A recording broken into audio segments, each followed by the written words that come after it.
तो नमस्कार आप सभी को। लास्ट लेक्चर में हमने ये पढ़ा था कि रैंक ऑफ अ मैट्रिक्स क्या होती है। Rank of a matrix basically क्या होती है, R will be the rank of a matrix A. अगर आपके पास एक कोई मैट्रिक्स ए है which is M cross N की कोई मैट्रिक्स है, तो आर इसकी रैंक तब होगी अगर इसके अंदर एक नॉन जीरो माइनर मिल जाए ऑफ ऑर्डर आर का और सारे minors of order greater than R के जीरो हो जाए, तो आर उसकी रैंक बनती है। माइनर ऑफ ऑर्डर आर का मतलब क्या होता है, डिटर्मिनेंट ऑफ स्क्वायर सब मैट्रिक्स ऑफ ऑर्डर आर, मतलब कि ए के अंदर बहुत सारी सब मैट्रिक्स होगी, स्क्वायर सब मैट्रिक्स ऑफ ऑर्डर आर जो होगा जितने भी होंगे वो आपके माइनर्स होंगे। ठीक है, तो लास्ट लेक्चर में जैसे हमने पढ़ा था रैंक को हमने उस बाय डेफिनेशन निकाला था, बट आपको माइनस निकालने के लिए अगर माइनस वाले मेथड से अगर आप रैंक निकाल ले तो उसके लिए वो एक लेंदी प्रोसेस है। उसके अंदर आपको क्या करना होगा, जितने भी स्क्वायर सब मैट्रिक्स होगी वो निकालनी पड़ेगी, फिर उनके डिटरमिनेंट निकालने पड़ेंगे। अगर मान लो आपके पास ए कोई 5 क्रॉस 4 की मैट्रिक्स है, ठीक है, तो इसमें माइनर्स ऑफ ऑर्डर 4 के एग्जिस्ट करेंगे, 3 के करेंगे, 2 के करेंगे, 1 के करेंगे। अगर मैं बाय डेफिनेशन से अगर मैं रैंक निकालने की कोशिश करूं तो मुझे क्या करना पड़ेगा, सबसे पहले 4/4 के जितने भी स्क्वायर सब मैट्रिक्स है सबके डिटरमिनेंट निकालने पड़ेंगे। अगर एक भी नॉन जीरो आ जाएगा तो उसकी रैंक 4 हो जाएगी। अगर सारे जीरो आ गए तो हम क्या करेंगे, स्क्वायर सब मैट्रिक्स ऑफ ऑर्डर 3/3 की जितनी भी स्क्वायर सब मैट्रिक्स होगी इसके अंदर हम वो चेक करेंगे, उनके डिटरमिनेंट को चेक करेंगे और ऐसे हम करते चले जाएंगे तो हमें रैंक मिलेगी। बट ये बहुत ही लेंदी प्रोसेस होता है। बट हमारे पास दो मेथड्स है रैंक को निकालने के लिए। एक मेथड है हमारे पास row equivalent form which is called REF form. ये सबसे सिंपलेस्ट मेथड होता है, मतलब बहुत ही जल्दी इसमें रैंक निकल जाती है। आपको सिर्फ 4-5 रो ऑपरेशन लगाने हैं, you will get the rank. ठीक है, और rank will be unique. Rank आप मेथड से जो बाय डेफिनेशन से रैंक निकालो या इस वाले मेथड से रैंक निकालो, you will get a same. एक और मेथड होता है नॉर्मल मेथड, वो हम नेक्स्ट वीडियो में पढ़ेंगे कि नॉर्मल मेथड से हम रैंक कैसे निकालते हैं। तो इस मेथड में इस वीडियो में जो हम पढ़ने वाले हैं वो ये पढ़ने वाले हैं बाय रो इक्विवेलेंट फॉर्म से हम रैंक कैसे निकालेंगे। तो रो इक्विवेलेंट फॉर्म पढ़ने के लिए सबसे पहले हमें कुछ एलिमेंट्री रो ऑपरेशन के बारे में एक बार रिकॉल कर लेते हैं। वैसे हमें पता है क्योंकि 11-12 में हम ये पढ़कर आया है कि रो ऑपरेशंस क्या होते हैं ना matrix, but still we just recall the elementary row operations. तो स्टार्ट करते हैं। तो जो एलिमेंट्री रो ऑपरेशंस होते हैं वो हमारे 3 ही ऑपरेशन होते हैं। सिमिलरली हम कॉलम ऑपरेशन भी लगा सकते हैं, मतलब कि कॉलम ऑपरेशन भी होते हैं। जैसे एलिमेंट्री रो ऑपरेशन है तो यहाँ पे हम रो के साथ जो भी ऑपरेशन करेंगे रो के साथ करेंगे। सिमिलरली हम कॉलम के साथ भी कर सकते हैं, बट हमारा फोकस अभी रो पर है। ठीक है, तो फर्स्ट एलिमेंट्री रो ऑपरेशन होता है वी कैन इंटरचेंज एनी 2 रोज। हम दो कोई भी रो को इंटरचेंज कर सकते हैं, जैसे कि RI interchange to, this is the symbol of interchange of RJ। जैसे कि ये एक मैट्रिक्स है, इसके अंदर मैं पहला वाला ऑपरेशन लगाकर देखता हूँ। सपोज मैं चाहता हूँ R1 को इंटरचेंज कर दूँ R3 से, तो क्या होगा, मतलब R1 को R3 की जगह लिख दूँ, R3 को R1। देखो this is your R1 row 1, this is row 2 and this is row 3। ठीक है, मैं किसी भी दो रोज को इंटरचेंज कर सकता हूँ। तो अगर मान लो इसको ऊपर लिख गया तो कितना हुआ, 0 0 1। रो 2 को हमने कोई छेड़छाड़ नहीं करी तो बिल्कुल ऐसे रहेगा 0 1 0, और रो 1 नीचे चली गई 1 0 1। ठीक है, तो इस वाली मैट्रिक्स पे मैंने रो ऑपरेशन लगाया ये, तो मुझे ये मैट्रिक्स मिल गई। ऑब्वियस सी बात है दोनों मैट्रिक्स सेम नहीं है, these are not same matrix but they are equivalent. Equivalent का मतलब क्या होता है वो हम आगे देखेंगे, बट किसी भी मैट्रिक्स पे अगर मैं रो ऑपरेशन लगाता हूँ तो मेरे पास जो नई मैट्रिक्स आएगी वो उसके इक्विवेलेंट आएगी, that will not be equal. Obvious सी बात है, कोई भी देखकर बताएगा कि यहाँ पर 1 है यहाँ 1 नहीं है, दोनों मैट्रिक्स इक्वल नहीं है। ठीक है, तो this is the valid row operation. ये हमारा पहला रो ऑपरेशन वैलिड क्या है कि हम दो रोज को हम इंटरचेंज कर सकते हैं। हम चाहे R2 को R3 से कर ले, R1 को R3 से कर ले, किसी को भी किसी रो को किसी दूसरे रो से इंटरचेंज कर सकते हैं। सेकंड हमारे पास ऑपरेशन है we can multiply any row by a non zero scalar. Scalar मतलब कोई नंबर, किसी भी रो को हम नॉन जीरो नंबर से हम मल्टीप्लाई कर सकते हैं। जैसे कि यहाँ मैं एक ऑपरेशन लगाता हूँ, सपोज इस वाली मैट्रिक्स में R2 changes to 3 times R2। ठीक है, तो मतलब इसका मतलब क्या है, R2 के जितने भी एलिमेंट्स हैं सबको कोरस्पोंडिंगली 3 से मल्टीप्लाई कर रहा हूँ। तो इसका मतलब क्या हुआ, R1 और R3 से तो कोई छेड़छाड़ नहीं करी, तो R1 तो वैसे ही रहेगा आपका 0 0 1। R2 को 3 टाइम्स R2 कर रहा हूँ तो ये 3 × 0 3 0 3 0, और ये R3 से कोई छेड़छाड़ नहीं करी तो 1 0 1। तो this is the valid operation. हम किसी भी रो को एक बार ध्यान रखना है नॉन जीरो नंबर से ही मल्टीप्लाई कर सकते हैं। अगर मैं ऐसा ऑपरेशन लगाऊं, सपोज यहाँ पे मैं ऑपरेशन लगाता हूँ R2 changes to 0 times R2, इसका मतलब क्या है कि R2 के सारे एलिमेंट्स को 0 से मल्टीप्लाई कर दो, but this is not a valid, this is not a valid row operation. ठीक है, वैलिड रो ऑपरेशन कब होगा, जब किसी भी रो को हम नॉन जीरो स्केलर से मल्टीप्लाई कर सकते हैं, ना कि जीरो से। जीरो नहीं होना चाहिए आपका। ठीक है, थर्ड हमारे पास जो रो ऑपरेशन होता है वो होता है ऐड एनी 2 रोज हम किसी भी एक रो को दूसरी रो से हम ऐड कर सकते हैं। जैसे कि मैं यहाँ पर एक ऑपरेशन लगाता हूँ इस वाली मैट्रिक्स में, R1 changes to R1 plus R2। तो इसका मतलब क्या हुआ, R1 में को मैं चेंज कर रहा हूँ R1 प्लस R2, मतलब कि कोरस्पॉन्डिंगली R1 और R2 के एलिमेंट्स को ऐड करके मैं R1 में लिख दूंगा। जैसे R1 चेंज कर रहा हूँ तो यहाँ पर कितना हुआ, 0 प्लस 0 0, ओके, क्योंकि R1 प्लस R2 है। 0 प्लस 3 कितना हुआ यहाँ पे 3, या कितना है 1 प्लस 0 1, मतलब R1 की जगह पे मैं R1 प्लस R2 कर रहा हूँ, ठीक है, कोरस्पॉन्डिंगली करूँगा। यहाँ पर भी R1 प्लस R2 कर दूँ, R1 plus R2 R1 plus R2, R2 और R3 में कोई चेंज नहीं किया, वो वैसे का वैसे ही रहेगा आपका 0 3 0 1 0 1। So this is another valid row operation. अब एक चीज़ हमें, कुछ चीज़ हमें ध्यान रखनी है। सबसे पहले हम ना इन दोनों के कॉम्बिनेशन का भी यूज़ कर सकते हैं। जैसे मैं इसको यहाँ पे हटाता हूँ, जैसे इफ़ आई राइट, मोस्टली हम ऐसे ही ऑपरेशन यूज़ करते हैं कि इनके कॉम्बिनेशन में, जैसे R1 changes to 2 times R1 plus 3 times R2। तो उसमें क्या किया, इसमें ये वाला का भी फ्लेवर आ गया और ये वाला का भी फ्लेवर, इन दोनों को कंबाइन कर दिया हमने। तो दो रो ऑपरेशन को कंबाइन करके हम ऐसे भी कर सकते हैं। तो अगर मैं R1 में ये ऑपरेशन लगाता हूँ तो क्या होगा इस मैट्रिक्स में, R1 में क्या 2 टाइम्स R1 प्लस 3 R2, तो 2 टाइम्स R1 ये तो 0 रहेगा यहाँ पे, इसको 2 से मल्टीप्लाई करना है, प्लस इसको 3 से करना है तो 3 आ गया यहाँ पे, और इसको 2 से करना है, इसको 3 से करना है तो 2 आ गया यहाँ पे, R2 ऐसे रहेगा 0 1 0 1 0 1, ठीक है। तो हम ऐसे भी इन दोनों के कॉम्बिनेशन में भी हम रो ऑपरेशन लगा सकते हैं। अब हमें कुछ चीज़ों का ध्यान रखना है कि कौन कौन से रो ऑपरेशन वैलिड नहीं होते, क्योंकि ये तो 3 ऑपरेशन है, यही वैलिड है, इसके अलावा कोई भी रो ऑपरेशन वैलिड नहीं होता। हाँ, हम इन दोनों का इकट्ठा भी यूज़ कर सकते हैं, मतलब कि इन दोनों को मैं अलग से करूँ, जैसे R1 को 2R1 से मल्टीप्लाई करूँ, फिर R2 को 3R2 से मल्टीप्लाई करूँ, फिर वो करूँ, हम दोनों को इकट्ठा भी कर सकते हैं। डैट इज़ अ वैलिड, क्योंकि ये नथिंग बट ये इन दोनों का मिश्रण है, इन दोनों का मिक्सचर है, ठीक है। जो रो ऑपरेशन वैलिड नहीं है एक बार वो भी देख लेते हैं। सबसे पहले तो जैसे हमने पहले बात करी थी, किसी भी रो को हम 0 से मल्टीप्लाई नहीं कर सकते। तो अगर 0 से मल्टीप्लाई कर दो तो वो वैलिड रो ऑपरेशन आपका नहीं होगा। जैसे कि R2 changes to 0 times R2, this is not a valid row operation. दूसरी रो ऑपरेशन जो वैलिड नहीं है, जैसे हम दो रो को मल्टीप्लाई नहीं कर सकते आपस में। जैसे अगर मैं एक ऑपरेशन लगाऊं R1 interchange to R1 into R2, तो ये भी आपका वैलिड नहीं है। हम दो रो को ऐड कर सकते हैं but we can not multiply और डिवाइड। तो अगर आप ये करते हो these are not valid row operation. तो वैलिड रो ऑपरेशन आपके पास खाली 3 हैं, वो इस प्रकार है, जो हम दो रो को इंटरचेंज कर सकते हैं। एक, किसी भी रो को हम नॉन जीरो स्केलर से मल्टीप्लाई कर सकते हैं, और दो रो को हम ऐड कर सकते हैं, और बेसिकली हम इन दोनों का कॉम्बिनेशन भी यूज़ कर सकते हैं, हम दोनों को इकट्ठा भी लगा सकते हैं, ठीक है। तो हमने रो ऑपरेशन तो देख लिए। अब हमें देखना है रो इक्विवेलेंट फॉर्म क्या होती है, उसी से आपकी रैंक निकलेगी। तो रैंक निकालने के लिए हमें रो इक्विवेलेंट फॉर्म पढ़ना पड़ेगा। तो रो इक्विवेलेंट फॉर्म की एक बार कंडीशन है, वो हम जरा देख लेते हैं। रो इक्विवेलेंट फॉर्म की आपके पास खाली 3 कंडीशन होती है। अगर कोई मैट्रिक्स M क्रॉस N की मैट्रिक्स वो 3 कंडीशन को सेटिस्फाई कर दे तो उस मैट्रिक्स को हम रो इक्विवेलेंट फॉर्म बोलेंगे। जैसे कि सपोज हमारे पास कोई एक मैट्रिक्स है, suppose A is M cross N matrix. जरूरी नहीं वो स्क्वायर मैट्रिक्स हो, square matrix as a part of this type of matrix. अगर M N के बराबर आएगा तो वो स्क्वायर मैट्रिक्स बन जाएगी। बट हम जो बात कर रहे हैं वो रेक्टेंगुलर मैट्रिक्स की बात कर रहे हैं, ठीक है, ताकि सारे केसेस हमारे कवर हो जाए।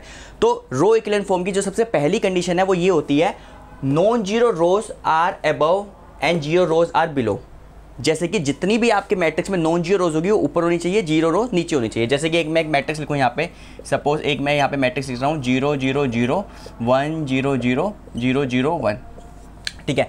ये अभी फर्स्ट वाले को सेटिस्फाई नहीं करेगी, क्योंकि फर्स्ट वाली चीज़ कहती है all the non zero rows are above and zero rows are below. Non zero rows above होनी चाहिए, जीरो रो बिलो होनी चाहिए, बट यहाँ पे क्या जीरो रो ऊपर दिख रही है। तो this does not satisfy condition number 1। तो कंडीशन नंबर 1 कब सेटिस्फाई होगी, अगर मान लो ये मैट्रिक्स ऐसी होती है 0 0 1 1 0 0 0 0 0, मतलब जीरो रोज नीचे होनी चाहिए। ये फर्स्ट कंडीशन को सेटिस्फाई कर रही है ये वाली मैट्रिक्स, बट ये वाली मैट्रिक्स जो है आपकी फर्स्ट कंडीशन को सेटिस्फाई नहीं कर रही है। सपोज ये मैं बी ले लेता हूँ, ठीक है। तो मैं एक एक कंडीशन को समझाऊंगा, उसके बाद मैं तीनों को इकट्ठा कैसे लगाना है हम वो चीज़ देखेंगे, ठीक है। तो फर्स्ट कहती है all the non zero rows are above and zero rows are below. तो जितनी भी जीरो रोज होनी चाहिए वो नीचे होनी चाहिए और नॉन जीरो रोज ऊपर होनी चाहिए, तब आपकी कंडीशन नंबर 1 सेटिस्फाई करेगी, ठीक है। कंडीशन नंबर 2 क्या कहती है, all entries below the leading non zero entry are zero. ये कहना चाहता है, सपोज आपके पास एक मैट्रिक्स है, सपोज 1 0 1 1 1 1 2 1 3, ठीक है। हर एक रो में आपको सबसे पहले लीडिंग नॉन जीरो एंट्री देखनी है। मतलब देखो ये रो 1 है, ये रो 2 है, ये रो 3 है, ठीक है। इसमें लीडिंग नॉन जीरो एंट्री आपकी ये है, मतलब पहली रो में सबसे पहला नॉन जीरो नंबर उसको लीडिंग बोलेंगे, तो this is leading non zero entry. ये कहता है all the entries below the leading entry are zero, मतलब कि इसके नीचे वाली जो दोनों एंट्री है जीरो होनी चाहिए, बट यहाँ पर ये सर्टिफाई नहीं कर रही। सेकंड रो में बात करें, सेकंड रो में भी लीडिंग नॉन जीरो नंबर आपका ये है, इसके नीचे वाली जीरो नहीं हो रही। तो अगर ये मैट्रिक्स सपोज ऐसे होती, बी इज इक्वल टू मैं लिखूँ 1 0 0 0 2 1 1 1 3, ठीक है, और यहाँ पे मैं जीरो लिख लूँ। देखो अब क्या करना है, यहाँ पे फर्स्ट वाली रो की जो सबसे लीडिंग नॉन जीरो एंट्री ये है, रो 1 में लीडिंग सबसे पहला नॉन जीरो नंबर पहली वाली रो में ये है, तो इसके नीचे की सारी एंट्री जीरो होनी चाहिए, ये सेकंड कंडीशन ये कहती है, ठीक है, वो तो हो रही है, ठीक है। अब हम सेकंड रो की बात करेंगे। सेकंड रो में लीडिंग नॉन जीरो एंट्री ये है, सबसे पहला नॉन जीरो नंबर ये है, उसके नीचे वाली जीरो होनी चाहिए, तो वो जीरो है। थर्ड में लीडिंग नॉन जीरो नंबर आपका ये है, उसके नीचे मैट्रिक्स खत्म हो रही है, तो उसको वो तो ऑलरेडी वो सर्टिफाई हो ही रही है, ठीक है। तो कंडीशन नंबर 2 क्या कहती है, all the entries below the leading entry, हर एक रो में सबसे पहला जो नॉन जीरो नंबर होगा ना, उसके नीचे वाले जितने भी नंबर होंगे वो सारे जीरो होने चाहिए। सेकंड कंडीशन ये कहती है, ठीक है, सेकंड कंडीशन भी हो गई। थर्ड कंडीशन कहती है leading non zero entry in each row must be right to the leading non zero entry of a previous row. तो इसको भी देख लेते हैं। ये कहता है आपका कि आपके पास सपोज एक मैट्रिक्स है, ये ए इज इक्वल टू 1 0 0 0 1 0 0 1 और यहाँ पे सपोज डाल दिया 0 1 0, ठीक है। तो ये कहता है कि हर एक रो की जो लीडिंग एंट्री होगी, जैसे इस वाली रो की लीडिंग एंट्री यहाँ पर है, ठीक है, उसकी नेक्स्ट रो की जो लीडिंग एंट्री होगी उसकी राइट में होनी चाहिए, ठीक है। नेक्स्ट रो की लीडिंग एंट्री ये है, फर्स्ट नॉन जो लीडिंग एंट्री आपकी ये है, वो उसके राइट में, ये तो सर्टिफाई कर रही है। बट जब मैं रो 3 में जाता हूँ तो इस वाली रो में जो लीडिंग एंट्री होगी ना, इसके राइट से स्टार्ट होनी चाहिए, बट यहाँ इसके लेफ्ट से स्टार्ट हो रही है, तो ये इसको सेटिस्फाई नहीं कर रहा, ठीक है। मतलब कि जो सबसे पहली वाली रो पे जाऊंगा, सबसे पहला जो नॉन जीरो नंबर होगा ना, उसका नेक्स्ट रो का जो नॉन जीरो नंबर होगा उसके राइट से स्टार्ट होगा। जैसे अगर मैं ये मैट्रिक्स ये लिखूँ, B is equal to suppose 1 2 3 0 1 5 0 0 3। अब जैसे मैंने ये मैट्रिक्स लिखी, तो फर्स्ट वाली रो का लीडिंग नॉन जीरो नंबर ये है, सेकेंड वाली रो का लीडिंग नॉन जीरो नंबर ये है, थर्ड वाली रो का लीडिंग नॉन जीरो नंबर ये है। तो सेकंड रो का जो लीडिंग नॉन जीरो नंबर है ना, उसके प्रीवियस वाले के राइट से है, ठीक है। इस वाली रो का भी लीडिंग नॉन जीरो 3 है, इसके राइट से है। अगर यहाँ सपोज आपके पास ये मैट्रिक्स होती, यहाँ पे 1 2 3 0 1 5 0 1 एंड 3। अब देखो इस वाली मैट्रिक्स में क्या हो रहा है, इसका लीडिंग ये है, इस वाली रो का लीडिंग ये है, इस वाली रो का लीडिंग ये है। तो इस वाली रो का लीडिंग नॉन जीरो नंबर तो उसके राइट से है, तो ठीक है, बट इस वाली रो का जो लीडिंग नॉन जीरो नंबर उसके नीचे ही है, राइट से नहीं है, तो ये सेटिस्फाई नहीं कर रहा, ये सेटिस्फाई कर रहा है, ठीक है। तो हमारी कंडीशन नंबर 3 भी सेटिस्फाई हो गई है। तो एक बार हम इन तीनों को क्लब कर लेते हैं। तो क्लब करके क्या बनता है, कोई मैट्रिक्स रो इक्विवेलेंट फॉर्म में तब होगी जब ये तीनों को सेटिस्फाई कर दे, मतलब कि नॉन जीरो रोज ऊपर हो, जीरो रोज नीचे हो, पहली बात। दूसरी बात क्या होती है, all the entry below the leading non zero number, मतलब जो हर एक रो का, पहली वाली रो का जो लीडिंग नंबर होगा ना, उसके नीचे वाली एंट्री सारी जीरो होनी चाहिए। नेक्स्ट वाली में जो नंबर जो भी होगा लीडिंग, उसके नीचे वाली जीरो होनी चाहिए। थर्ड ये कहता है कि नेक्स्ट रो का जो लीडिंग होगा ना, वो प्रीवियस वाली रो से राइट में स्टार्ट हो, मतलब कि जैसे इस वाली रो का जो लीडिंग है, उसके नेक्स्ट रो का जो लीडिंग होगा इसके राइट से स्टार्ट होना चाहिए। इस वाली रो का जो लीडिंग नॉन जीरो नंबर होगा ना, वो यहाँ से स्टार्ट होना चाहिए, बट ये इसको सेटिस्फाई नहीं कर रहा। इसमें देखो, इसमें ऐसा हो रहा है कि फर्स्ट का रो का लीडिंग ये है, सेकंड रो का लीडिंग ये है, इसके राइट से स्टार्ट हो रहा है, नेक्स्ट वाली रो का लीडिंग उसके राइट से स्टार्ट हो रहा है। तो अगर वो तीनों को सेटिस्फाई करते हैं तो हम इसको बोलते हैं मैट्रिक्स आपकी रो इक्विवेलेंट फॉर्म में होगी, ठीक है। अब आपके पास एक थ्योरम होती है, वो थ्योरम ये कहती है कि ऑल द मैट्रिक्स, जितनी भी दुनिया की मैट्रिक्स है m क्रॉस n की, उसको हम मे बी वो रो इक्विवेलेंट फॉर्म में हो या ना हो, ठीक है, आप किसी भी मैट्रिक्स को रो इक्विवेलेंट फॉर्म में कन्वर्ट कर सकते हो बाय रो ऑपरेशन, ठीक है। ये बहुत इंपॉर्टेंट थ्योरम है, इसकी हम स्टेटमेंट करेंगे, उसका यूज़ करेंगे। एवरी ए कोई m क्रॉस n मैट्रिक्स है, can be converted to REF form by elementary row operation, by elementary row. अब देखो, हम कॉलम ऑपरेशन का कहीं पर भी जिक्र नहीं कर रहे, हम रो ऑपरेशन से ही कर रहे हैं। जो हम करेंगे वो रो ऑपरेशन से करेंगे फिलहाल, ठीक है। तो रो इक्विवेलेंट फॉर्म में नाम ही अगर रो है तो मतलब सबको रो से करना है। तो कोई अगर आपके पास कोई मैट्रिक्स दी गई है, उसको हम रो इक्विवेलेंट फॉर्म में कन्वर्ट कर सकते हैं बाय रो ऑपरेशन। हम रो ऑपरेशन लगा के ये तीनों कंडीशन को सेटिस्फाई कर सकते हैं, ठीक है।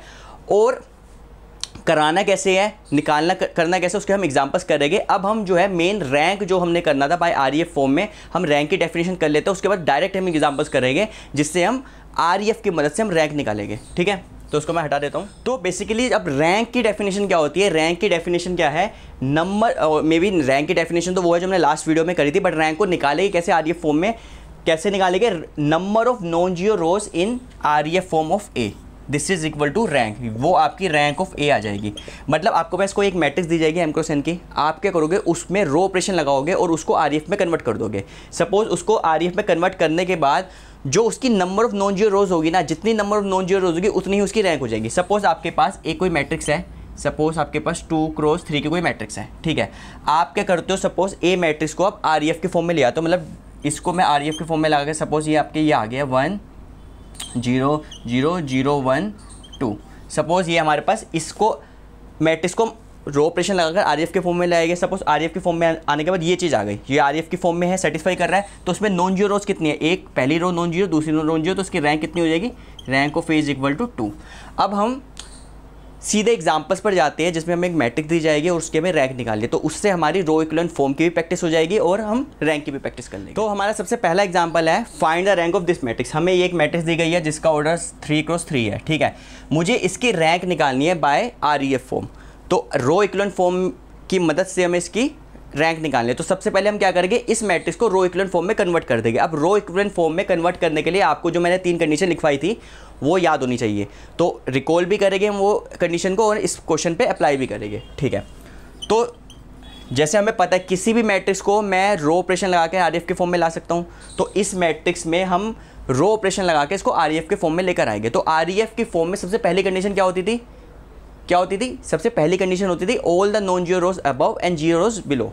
तो यहाँ पर ये वाली जीरो रो एक दिख रही है, ये ऊपर है बट नॉन जीरो रोज नीचे है, तो हम क्या करेंगे यहाँ पे एलिमेंट्री रो ऑपरेशन लगाएंगे, R1 को R3 से इंटरचेंज कर देते हैं कि R1 इंटरचेंज टू R3। हम क्यों कर रहे हैं, क्योंकि आरईएफ की जो सबसे पहली कंडीशन क्या होती है, नॉन जीरो रोज ऊपर होनी चाहिए और जीरो रोज नीचे होनी चाहिए, तो यहाँ नहीं है तो उसको कर देते हैं हम R1 इंटरचेंज टू R3। तो ये वाली रो ऊपर चली जाएगी आपकी 0 1 2, रो 2 तो ऐसी रहेगी 2 1 0 और ये नीचे आ जाएगी 0 0 0, ठीक है।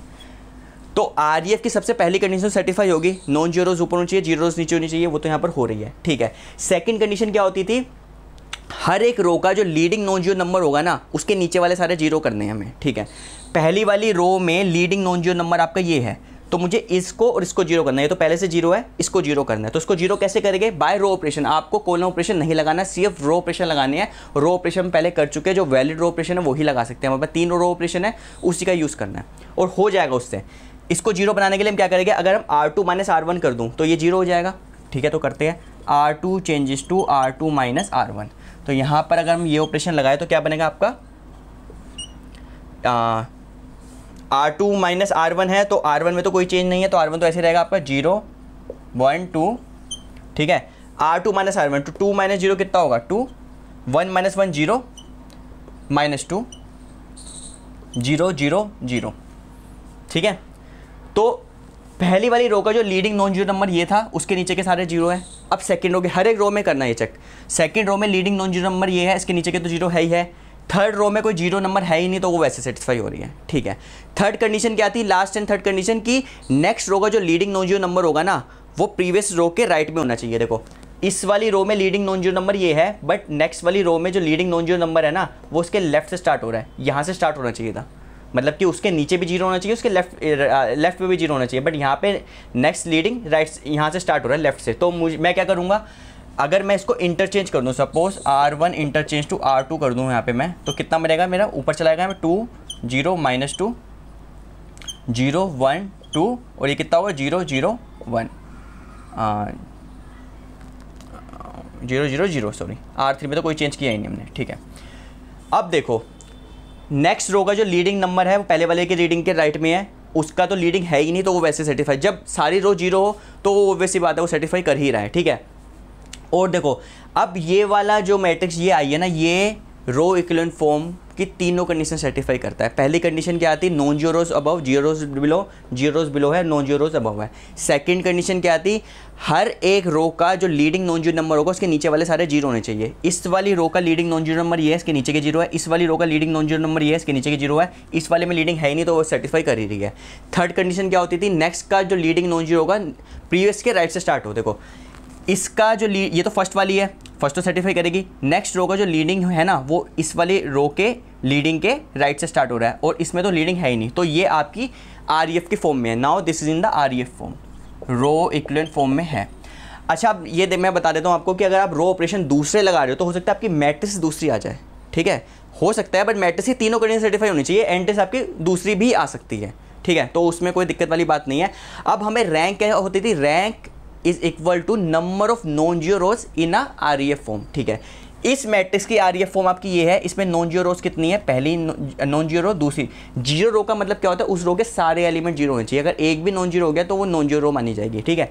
इस वाली ये वाली रो नॉन जीरो है, दो आपके पास नॉन जीरो है रो, तो rank of A will be 2। बिल्कुल सिंपल सा मेथड, ठीक है। कुछ एग्जाम्पल्स और करते हैं, एक दो एग्जाम्पल्स, तो उससे हमारा थोड़ी प्रैक्टिस होगी कि हम ये कर कैसे रहे। तो नेक्स्ट एग्जांपल है हमारे पास, find the rank of this. अब देखो ये आपकी प्योर रेक्टेंगुलर मैट्रिक्स आ गया, इसका डायमेंशन कितना है, 2 क्रॉस 3 का डायमेंशन है। हमें इसकी रो इक्विवेलेंट फॉर्म से REF फॉर्म से इसकी रैंक निकालनी है, ठीक है। तो रैंक निकालने के लिए सबसे पहले इसको REF की फॉर्म में कन्वर्ट करना पड़ेगा, तो उसको कन्वर्ट करते हैं सोल्यूशन। अब REF की 3 कंडीशन है, याद कर लो, रट लो, वो 3 कंडीशन आपको पता होनी चाहिए, ठीक है। पहली कंडीशन क्या थी, नॉन जीरो रोज ऊपर, जीरो रोज नीचे। इसमें कोई जीरो रो तो है ही नहीं, तो पहली वाली कंडीशन ऑटोमेटिकली सेटिस्फाई कर रही है। सेकंड कंडीशन क्या होती थी, हर एक रो का जो लीडिंग नॉन जीरो नंबर होगा उसके नीचे वाले सारे जीरो।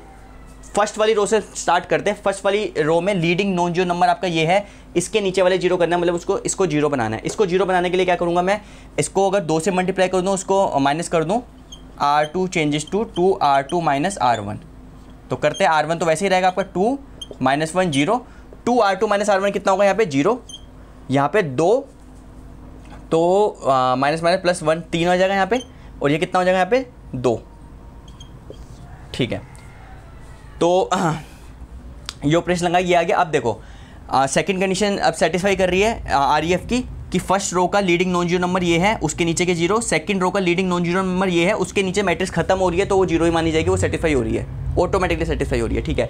थर्ड कंडीशन क्या होती थी, थर्ड कंडीशन क्या होती थी कि हर एक रो का जो लीडिंग होगा प्रीवियस लीडिंग के राइट से स्टार्ट होगा। देखो यहाँ से तो मैट्रिक्स स्टार्ट ही हो रही है, ठीक है। इस वाली रो का लीडिंग ये है, पीछे वाली का लीडिंग ये है, तो इसका लीडिंग इसके राइट से स्टार्ट हो रहा है, तो ये REF की फॉर्म में आ रही है। REF की फॉर्म में तो ये आगे, this is in the REF form, ये आपकी रो इक्विवेलेंट फॉर्म में है। अब REF फॉर्म में रैंक कैसे निकलती है, number of non zero rows in REF form is the rank, ठीक है। तो रैंक ऑफ A कितनी हो गई आपकी, rank of A is equal to number of non zero rows. कितने नॉन जीरो है, 1 नॉन जीरो, 2 नॉन जीरो, तो rank of A will be 2। कुछ और एग्जांपल्स देख लेते हैं। तो नेक्स्ट एग्जांपल है हमारे पास, ये हमारे पे एक मैट्रिक्स दी गई है, इसका मैट्रिक्स का ऑर्डर कितना है, 1 2 3 3 क्रॉस 4, 3 क्रॉस 4 का हमारे पास मैट्रिक्स है, इसकी हमें रैंक निकालनी है। तो रैंक कैसे निकालेंगे हम, रो इक्विवेलेंट फॉर्म से निकालेंगे। तो रो इक्विवेलेंट फॉर्म के लिए सबसे पहली कंडीशन क्या होती है, all the non zero rows above and zero rose below. तो इसके अंदर जीरो रो तो ये है, ऊपर दी गई है, नॉन जीरो नीचे है, तो सबसे पहले जितने भी जीरो रो है ना उसको नीचे ले आएंगे बाय रो ऑपरेशन से, रो ऑपरेशन ही लगाना है यहाँ पे। तो यहाँ पर क्या होगा आपका R3 interchange to R2, R3 और R2 को इंटरचेंज कर लेता हूँ मैं, तो कितना बना, R1 तो ऐसे रहेगा 1 0 2 0, ये कितना हो जाएगा यहाँ पे 2 3 1 4, और ये कितना होगा आपका 0 0 0 0, ठीक है। तो फर्स्ट कंडीशन सेटिस्फाई हो गई, all the non zero rows above and zero rose below. Second क्या कंडीशन होती थी, हर एक रो का जो लीडिंग नॉन जीरो नंबर होगा ना उसके नीचे वाले सारे जीरो करने हैं। तो इस फर्स्ट रो से स्टार्ट करते हैं, फर्स्ट रो में लीडिंग नॉन जीरो नंबर ये है, इसके नीचे वाले जीरो करना है, ये तो पहले से जीरो, इसको जीरो बनाना है। इसको जीरो कैसे बनाएंगे, R2 माइनस 2R1, तो R2 changes to R2 minus 2 times R1, तो इसका क्या हो जाएगा यहाँ पे 2 R1 तो ऐसे ही रहेगा आपका, R1 तो आप ऐसे 1 0 2 0, ठीक है, 1 0 2 0, और ये R2 माइनस 2 टाइम्स R1 तो कितना हुआ है 0, ये this will be 3, this will be 1 minus 4 minus 3, और दिस विल बी 4, ठीक है, वो 0 है क्योंकि, और नीचे हो गया 0 0 0 0, ठीक है।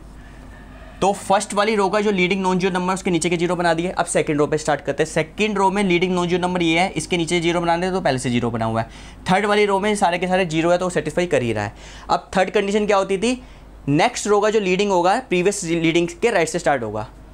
इस वाली रो का जो लीडिंग है, प्रीवियस लीडिंग ये है, नेक्स्ट लीडिंग ये है, तो इसके राइट से स्टार्ट हो रहा है। इसके वाले रो में तो लीडिंग कोई है ही नहीं तो वो तो सेटिस्फाई कर ही रहा है। Now this is in the, ये आपकी आरईएफ की फॉर्म में है, ये आपकी आरईएफ की फॉर्म में है। तो रैंक ऑफ ए क्या होगा, number of non zeros in REF form. तो नॉन जीरोज कितनी है, 1 2, 2 नॉन जीरो है तो इसकी आपकी रैंक आपकी 2 आ जाएगी। तो आपने देखा कि कितना सिंपल हो गया रैंक को निकालना, ठीक है। अगर हम सब मैट्रिसेस वाले मेथड से जाएंगे तो उसके अंदर तो आपको सबसे पहले तो यहाँ पे 3/4 है तो 3/3 की सारी स्क्वायर सब मैट्रिसेस निकालनी पड़ेगी, फिर उनके डिटरमिनेंट निकालोगे। अगर सारे जीरो आ गए तो 2/2 पर जाओगे तो वो लेंदी पड़ जाता है। बट आरईएफ की फॉर्म में आपको सिर्फ 3 कंडीशंस याद रखनी है। 3 कंडीशन से आप हर एक मैट्रिक्स को बाय रो ऑपरेशन से आरईएफ की फॉर्म में ले आओगे। जैसे ही वो आरईएफ की फॉर्म में आएगा, जैसे ये आरईएफ की फॉर्म में आ गया तो उसमें नॉन जीरो रोज जितनी होगी वही आपकी रैंक होगी। सबसे सिंपलेस्ट मेथड है बाय आरईएफ फॉर्म। इसके बाद हम एक और मेथड करेंगे नेक्स्ट वीडियो में, उसमें हम नॉर्मल फॉर्म से करेंगे, ठीक है। नॉर्मल फॉर्म थोड़ा लेंदी होता है, बट इसमें आपको कुछ प्रिकॉशंस याद रखनी है, ध्यान में रखनी है। कि पहला तो ये कि आपको जब कोई मैट्रिक्स दी जाएगी उसकी आरईएफ फॉर्म लगाओगे तो उसको रो ऑपरेशन ही लगाने हैं, कॉलम ऑपरेशन नहीं लगाने। रो ऑपरेशन जो वैलिड रो ऑपरेशन है जो हमने शुरू में करे थे वही ऑपरेशन लगाने हैं। इसके अलावा कोई रो ऑपरेशन नहीं लगता, वही वैलिड रो ऑपरेशन होते हैं। तीसरा जो सबसे बड़ी जो प्रॉब्लम होती है, कई स्टूडेंट क्या करते हैं, रैंक को ऐसे निकालते हैं कि आप उसको अपर ट्रायंगुलर फॉर्म में ले आते हैं और फिर कहते हैं number of non zero rows in upper triangular form will be the rank. वो मेथड गलत है। अगर मैं ये बोलूं rank is equal to number of non zero rows in upper triangular matrix, तो ये मेथड गलत है। गलत क्यों है, जैसे मैं बताता हूँ। मान लो सपोज मैंने एक मैट्रिक्स लिख ली 1 0 0 0 1 0, सपोज यहाँ पे 0 0 ले लेता हूँ, यहाँ पे 0 0 1 एंड 0 0 1। अब देखो ये मैट्रिक्स आपकी अपर ट्रायंगुलर है। अपर ट्रायंगुलर का मतलब क्या होता है, जो मेन डायगोनल है ना उसके नीचे वाले सारे जीरो होने चाहिए तो अपर ट्रायंगुलर है। अगर आप ये बोलते हो कि अपर ट्रायंगुलर मैट्रिक्स में नंबर ऑफ नॉन जीरो रोज होगी वो इसकी रैंक होगी, देखो ये अपर ट्रायंगुलर है तो उस हिसाब से इसकी रैंक कितनी होनी चाहिए, 1 2 3, 3 नॉन जीरो रोज है तो उसकी रैंक 3 होनी चाहिए। बट इसकी रैंक 3 नहीं है, इसकी रैंक 2 है, क्योंकि ये भी आरईएफ की फॉर्म में नहीं है। आरईएफ की फॉर्म क्या कहती है कि नॉन जीरो रोज ऊपर, जीरो रोज डाउन, वो तो है ही। और क्या कहती है, हर एक लीडिंग नॉन जीरो के नीचे वाले जीरो होने चाहिए। ये लीडिंग नॉन जीरो ये है, इसके नीचे की जीरो है, यहाँ पे लीडिंग ये जीरो नहीं है तो उसको मुझे जीरो बनाना पड़ेगा। जब मैं इसको जीरो बनाऊंगा तो मैं क्या करूँगा, यहाँ पे R3 changes to R3 - R2 कर दूंगा। तो जो मैट्रिक्स बनेगी वो क्या बनेगी मेरी 1 0 0 0 1 0 0 1 एंड 0 0 0, ये बन जाएगी। और थर्ड एंट्री क्या होती है कि नेक्स्ट का जो लीडिंग होगा प्रीवियस लीडिंग से राइट से स्टार्ट होना चाहिए, तो वो तो हो रहा है। तो इस हिसाब से जो आपकी रैंक बनेगी वो इसकी रैंक बनेगी 2, इसकी रैंक 3 नहीं है, इसकी रैंक 2 है। तो कुछ जगह पे अगर ऐसा लिखा होता है या फिर कोई स्टूडेंट ऐसा बोलता है कि अपर ट्रायंगुलर बना लो उसके बाद नॉन जीरो उसको कैलकुलेट करो वो आपकी रैंक होगी, that is a wrong method. क्योंकि आपका ये this is a counter example. आपको रैंक निकालने के लिए आरईएफ की फॉर्म में लाना ही पड़ेगा, then you can only find the rank. Thank you very much. And आप उसकी नेक्स्ट वीडियो देखो जिसके अंदर मैं रैंक को नॉर्मल फॉर्म से बनाऊंगा।